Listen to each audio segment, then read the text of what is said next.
I'd like to introduce Libby from MC Sacchi Mobile. So we were going to hear about mobile from Telefonica. Now we're going to hear about mobile from someone else. So hopefully it should be satisfactory to you.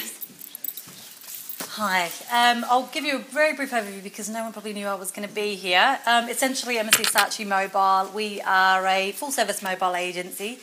A very large portion of what we do is mobile media planning and buying. So we're working with very large volumes of data, mobile strategy, and we do a lot of development work as well. I won't go into any more detail than that because that's not what we're here to talk about. But essentially, I'm going to take you through a few slides on the impact on mobile of mobile on big data. My role, so everyone knows, at MC Sacchi is business director. I kind of do a bit of everything. So there's not really a exact role, but I look over after the global business. And excuse the word data, I'm Australian, I don't say data. So the main thing that we are talking to clients on a daily basis about a hell of a lot of figures, statistics. We work with some of the largest e-retailers in the world. And the main thing that we are trying to tell them is, look, it doesn't have to be scary. We're coordinating a lot of their data. We're also working with a lot of marketing data and marketing research and really trying to figure out how that can actually be used in their day-to-day marketing strategies. Data for us means insight. So, I mean, from that very awful slide we had before with just spreadsheets and data, this is what a lot of clients think that we're working with on a daily basis. Really what we're trying to turn that into, and we're trying to get our clients to turn that into, is usable insights and meaning. Really, when we are talking about data, we like to think about it as, and I like to think about it as, it's information on people's behaviours and their actual, rather than their actual beliefs. It's what they're actually doing on the day-to-day, which is where mobile becomes really powerful because we can actually start to track exactly what people are doing on a day-to-day. And for us, it's about customers, employees, prospects for your business, not what has been posted on Facebook or what people are searching on Twitter, because for us, that is really, and for businesses, that's really what they want to tell you. It's not exactly what they're doing. So we're about exactly what they're doing, behaviour, and that's for us is where big data is really relevant from a marketing perspective. It's the one thing that I always like to think about when I think of big data, to break it down to make sense of it for me. It's those little data breadcrumbs. We've seen those ridiculous figures that I don't even know what a tera, mega, whatever other byte is. It's those little data breadcrumbs that each person in the world is leaving behind as they conduct their day-to-day business. It's those little bits and pieces, and for us, as marketers and working with business and decisions, that's the really, really valuable thing for us.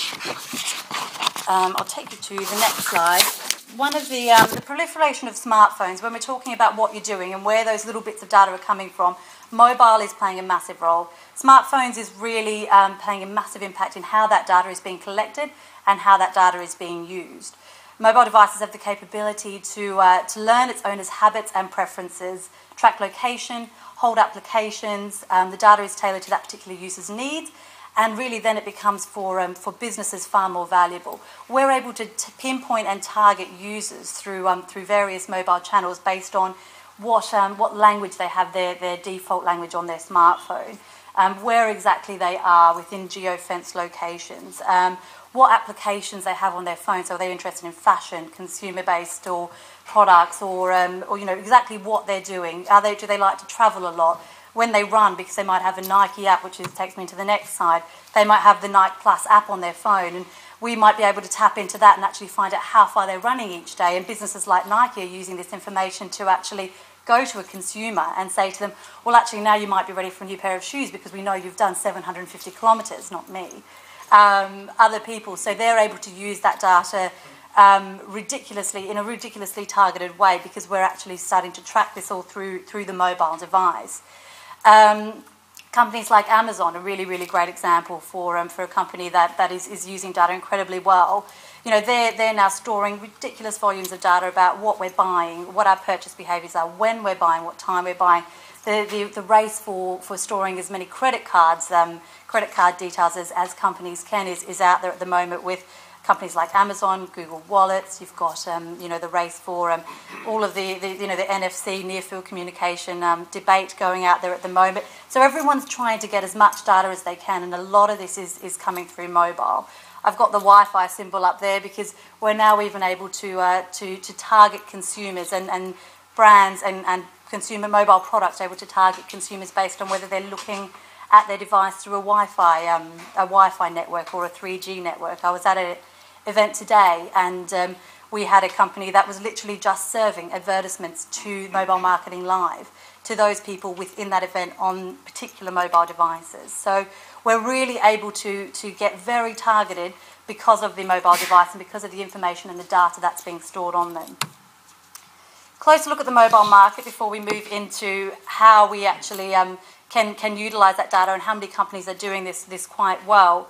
Some of you probably know these statistics. We live and breathe it on a daily basis. In the UK, we've got smartphone penetration at 52%. So it really is the smartphones that are driving, the really, really juicy mobile data. This peaks at 75% for those between 18 to 29, which I would like to fall into. On average, we've got about 25 apps installed on our device. Now, not just our device is storing data, and then through the networks, each one of those applications is storing data, and various companies are sharing this data. We're able to access, as a mobile agency, a hell of a lot of data that various organisations' applications are storing and producing. So it's a very powerful, 25 applications on your phone is quite powerful. And 9 of those are actually being used every 30 days. 8 of those are paid for. So people are, this is something that they're really quite involved in. 78% of UK consumers said they wouldn't leave home without their smartphone. So when we're thinking about big data being all of these little bits and pieces of data that of each person getting tracked around the world, 78% of consumers here in the UK are not going out without their phone. That means that we're actually getting a very good proportion of this data through mobile. I'm not going to read all of those petabytes and megabytes and the like, but the main thing from this slide that I find really fascinating is global mobile data traffic from 2011 to 2015. The amount of data that's actually getting transmitted is predicted to increase 947%. So it's ridiculous amounts in terms of what's actually transmitting at the moment and where we're going to be in 2015. I can't understand how that's going to be, but as everyone knows, we're moving away from a world that is books. We're consuming books on a mobile device. We're consuming newspapers on a tablet. TV is now integrated with tablet with the whole second screen debate. So mobile devices are now becoming commonplace. The really interesting thing for companies and for marketers, and where we really work with our clients on, is the fact that this data that we're actually able to get now is incredibly rich. It's demographic, it's usage, it's where they are, it's what they're consuming, it's their social behavioural aspects. That's the really exciting stuff. So how many organisations are actually positioned well to use this data? Again, I hear myself saying data, and I'm starting to make me cringe because I now know you're all saying data in your head, so I apologise. 91% of senior corporate marketers, I don't know who here is in a marketing role, believe that successful brands are using data to drive marketing decisions. What is really incredibly interesting is only 39% that say their own company's data is collected, say their company's data is collected too infrequently or is not real-time enough. So there are a lot of people that know this is an incredibly important thing, and a lot of our clients, and we deal with some of the biggest brands around, know this data is incredibly important, but yet they don't know what to do with it, or they can't actually access it, or there's areas within the organisation that won't share it, and it's incredibly difficult for us to get our hands on some of our clients' data. Is near impossible. Large firms are much less likely to collect new forms of digital data like mobile data, and that's only 19% of large firms that are actually collecting mobile data, and that's where a lot of the juicy stuff is.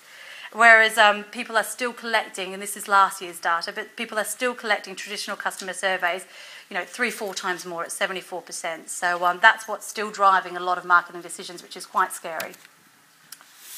One of the big things, the big questions, the last thing that I really wanted to touch on tonight is how can we actually turn all of this data, if we've got it, into insight. Let me just, I had a very good thing, I don't have the quote with me, but I think the most important thing here, I've said here that data must be transformed into information, and then that information must be transferred into knowledge. And I don't believe that it's the people that sit in the corner. We have a team of 60 guys that literally work on optimising mobile media campaigns, and they are literally just the figures guys. They work off the spreadsheets, they play with numbers, and that is incredibly important. But what we have more importantly in the agency, and what we try and get our clients to see as much more value, is the storytelling and the cleverness.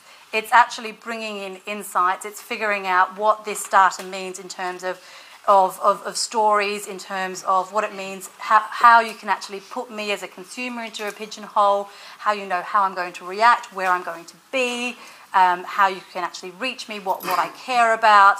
It's not just about the actual data, it's getting people in the organisation that can turn that data through storytelling and cleverness into meaningful insights, and bridging that human gap between computers and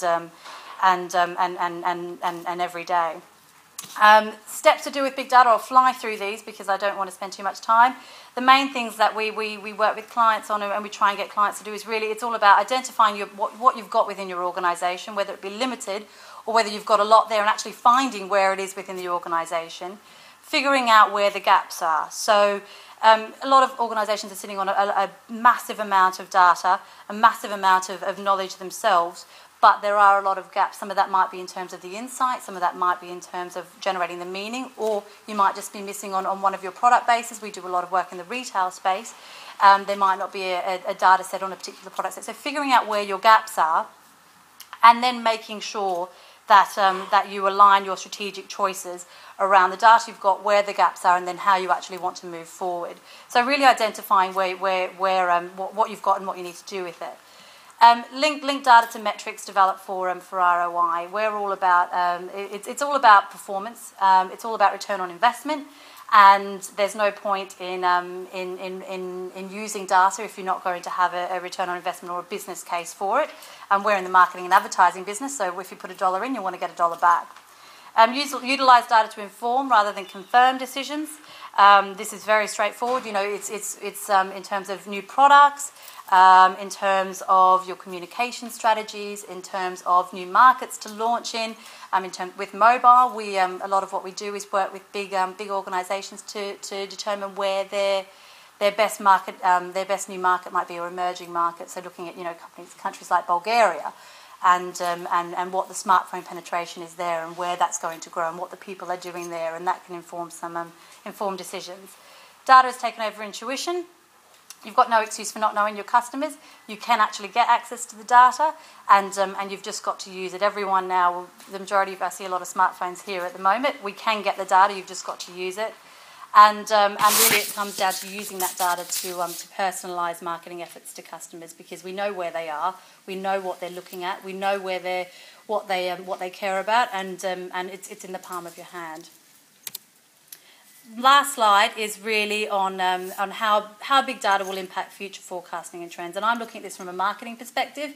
I know there's a few people looking at it from different perspectives here, but essentially we will see. We're expecting to see radical customisation, constant experimentation, because we can, and we've got the data to play with, and that will move into new business models evolving.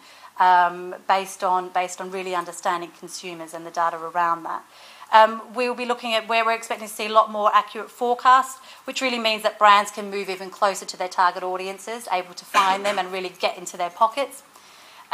We're having access to a wider range of the population. When I say talking about emerging markets, we're actually understanding emerging markets far better than we ever were able to before, because we're actually able to get the information out of them because of what they're doing on a mobile phone. South Africa is a massive market in that space, and we're really getting, for the first time, we're getting some really good understandings of niche areas in emerging markets that we never knew about, and able to target them.